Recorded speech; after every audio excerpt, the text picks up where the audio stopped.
Hey guys, welcome back. So today I'm going to be talking about my ACF, my Academic Clinical Fellowship interview experience. So as you may know, I am doing an Academic Clinical Fellowship in General Practice. I'm 6 months into my 4-year program, and I had, how many interviews? I had 3 interviews as part of my application process. I only applied to 3 places and thankfully I got interviews for them all. Interview process was very similar for all of them because they followed their kind of NIHR, National Institute of Health Research, I hope I got that right, the NIHR sort of standard that they've set out, and I'll post a link below to that. And it's a format that they all follow. So I just thought I'd talk through my experience of it and some of the prep that I did for it. The interview lasted roughly 20 minutes, but you do get 5 to 10 minutes at the start where they give you an excerpt or like an abstract. Usually I got given like a graph, or what else did I get given? Like a piece of information from the paper that I had to sort of look at and scrutinize just before I went in, and usually the interview started off with them asking me questions based on that information. So it's a panel interview. It consists of 3 to 5 people, usually the program director for the sort of academic training at the, I guess, deanery or trust, or uni you're applying to. And then you have like other faculty members, other clinicians, academic clinicians, and then there's also one lay person usually involved in it. So going back to this piece of information we get right at the start before we go in. So like I say, it can be a graph, and then they can ask you information, or it could be a table, and they can ask you information. What kind of study did this graph or table come from? What do you think they did well? How do you think they could have improved on it? Explain this information to a layperson. The layperson on the panel, explain this information or findings of this study that you have to them. So yes, they're like, what does it show? Basically, they're asking you to critically appraise the information that you receive, which can seem a bit hard, especially if it's just like a little bit of the paper. But I guess they're aware of that. Usually it will include information like a table showing risk ratios or odds ratios, which will give you a clue to what they're kind of talking about, or like a graph or numbers or data showing like chi, where they presented the data in like chi-squared, or so it will give you an indication to what you're meant to be talking about. And that's usually the first 10 minutes of the interview. My experience of this was varied. Some went well, some didn't go so well. But as long as you prepare for it, you should be okay. I think for the first one, I even over-prepared for it, if that's the thing. But that was like my first ever interview, so I think maybe I was just a bit like, because after that it was tend to have gone well after that. Once you're done with that sort of critically appraising the paper information aspect, you're then asked basically about your research interests. This is what you're applying for. You're applying for an academic clinical fellowship, so they can give you this research time. So they're trying to find out, why should we give it to you? So they ask you sort of what sort of research you've been involved in the past. What did you specifically do in that research output or work that you were doing? What are the pros and cons of doing an ACF? Why have you applied to sort of this institution specifically? And actually, if you go on this link that I'm going to post down below, they literally outline all the things that they're going to ask you, which is great. Obviously, you can, ebb and flow as the interview goes, but they literally ask you the same questions, and they literally asked me the same questions in all the 3 interviews that I had. So bear with me, guys, I'm about to read them out to you, but you will also see on this link. But I just thought I'd, start you off. So, like I said, with the first information they give you, they're like, Please explain the data you have been shown. Briefly explain this data for a lay audience. They might then expand on this as the interview goes on. Like with the first question about the data, they'll probably ask you more nitty-gritty stuff, but generally this is what they ask you. Please summarize your academic achievements and your personal contribution. Can you tell us what area of research linked with this ACF post interests you? Can you describe your practical personal experience of research in any form? Can you share with us some aspect of academic medicine or clinical medicine or basic research that you have read recently that excited you? And this is outside of your immediate area of interest.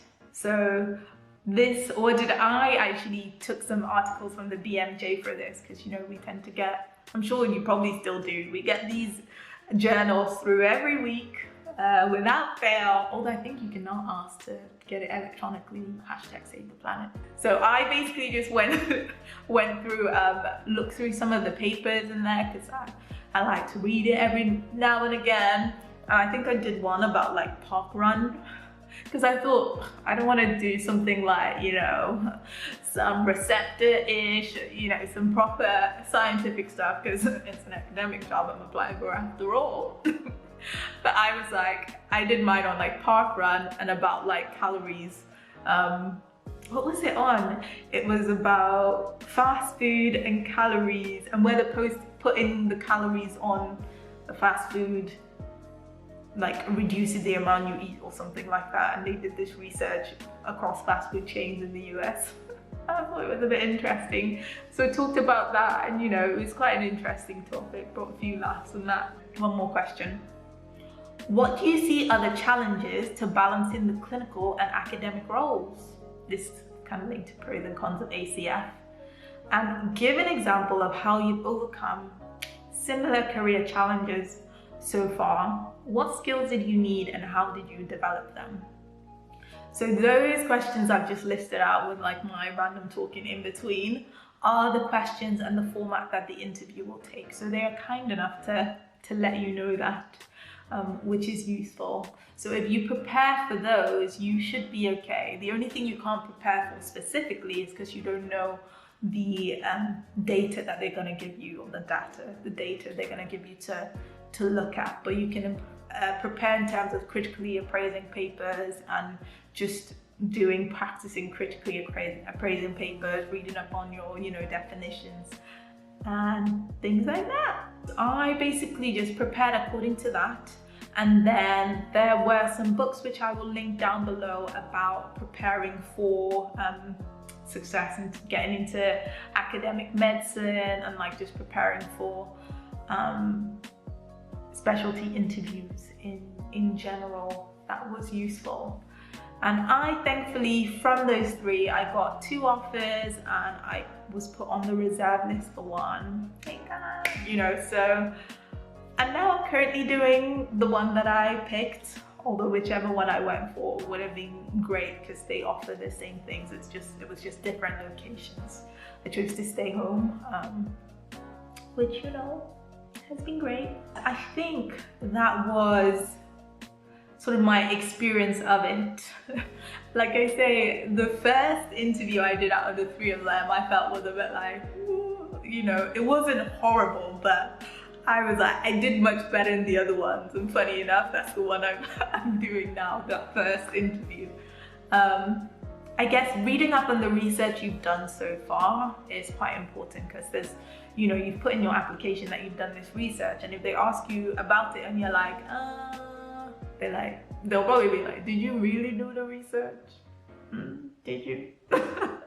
But I know that I had to brush up on mine, because for example, research I did during my undergrad, like my dissertation and in med school, I forgot some of it. That's the truth of the situation. I forgot some of it, but I sort of brushed up on it. And again, do your wider reading, because one of those questions is about something that you've read outside of your immediate area of interest, and it's just good to keep up to date as well with what is going on. BMJ is a good way to do that, but it could be all sorts of different journals. Be yourself, it's a high pressure situation because it's a panel interview, you know, there are these 4 people of like amazing expertise and distinguished, and it can be intimidating.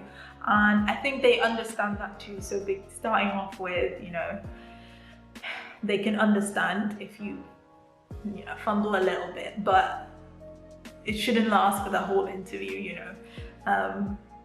And so yes, just be yourself, showcase yourself. They can see from your application already that you've done all these amazing things. So it's just a case of seeing you, because I wonder whether it's going to be virtual now with things going on. So yeah, just that they see you and are able to hear from you and what you've done and your way of bringing that across, your communication skills, like, which is one of the domains that they score you in. So take a look at that scoring sheet as well. Another thing that would be useful is to speak to people who've gone through the process as well. Hopefully this video is a little bit useful, but if you know anyone who's gone through it already, I'm happy to be emailed about it too, but they can talk you through the process, their experience of it, what they found helpful, what they didn't find helpful. You can do a mock interview. Thankfully, my supervisor from my academic F2 job, who's amazing, basically went through and did like a mock interview with me, and she actually does the interviews in her sort of area, location that is. She's involved with the interviews there, so she knew what, you know, they would be looking for, and I was able to get that knowledge from her, which was very useful. Not everyone will have that, but I'm sure most people, if you even find their names on the application, if you just ask them generic tips, not like, you know, specifics or things like that, they would be willing to help or point you in the right direction. So yeah, don't be afraid to like get in touch with people who've done it already and learn from them. And I spoke to an ACF as well who'd done it, and the advice she gave me was really useful. And feel free to email me. Some people have emailed me already, and I'm more than happy to sort of chat through things with you as well if you want. I hope this has been a bit useful and I haven't waffled on too much. Like I say, get in touch if you have any other questions, and all the best with the application. Bye.